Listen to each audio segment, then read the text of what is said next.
Assalamualaikum dan salam sejahtera. Kami bersiaran langsung di Studio Molek Kreatif TV SMK Taman Molek. Saya Zamarul dan bersama saya rakan setugas, saya Liana, ingin melaporkan sambutan Maulidur Rasul dan program Silang Budaya yang berlangsung pada 26 September 2025 peringkat sekolah. Sehubungan dengan itu, mari kita bersama dengan wartawan lokasi Saudari Zatrisha. Dipersilakan. Terima kasih saudara Zamarul dan saudari Liana.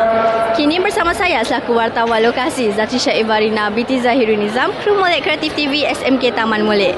Pada hari ini 26 September Jumaat, SMK Taman Molek mengadakan sambutan Maulidur Rasul 2025. Kita dapat lihat sambutan hari ini amat meriah kerana kehadiran para pelajar yang amat ramai. Terima kasih kepada wartawan lokasi Zatrisha. Seterusnya, kita beranjak ke majlis seterusnya iaitu program Silang Budaya. Sehubungan dengan itu juga dipersilakan wartawan lokasi Yishuan dan Zi untuk melaporkan. Silakan Yishuan dan Zi. Terima kasih saudara Zamarul dan saudari Liana. Salam sejahtera. Saya Yishuan, selaku kru Molek Kreatif TV. Sekarang belakang saya pelajar Cina dengan pelajar India sedang memasak kuih tangyuan.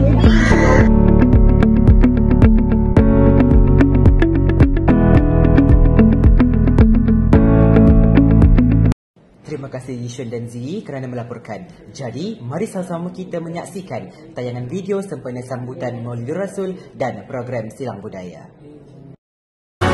Anta nurullahi fajran jitta ba'dal usri yusran Rabbuna a'laka qadran ya imam al-anbiya'i Anta fil wujdani hayyun Anta lil aynayni dayyun Anta 'inda al-hawdiriyun Anta hadin wa safiyun Ya habibi ya Muhammad Ya Nabi salam alaika Ya Rasul salam alaika Ya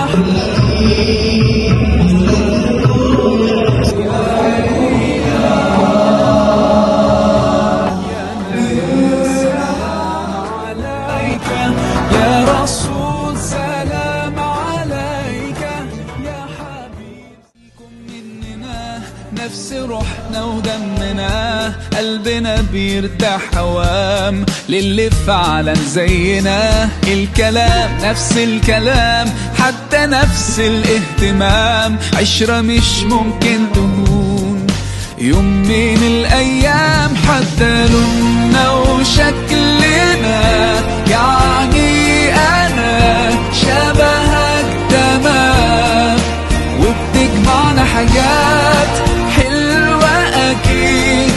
يلا نمد الايد من غير كلام اجمل الاوقات بتيجي عالبال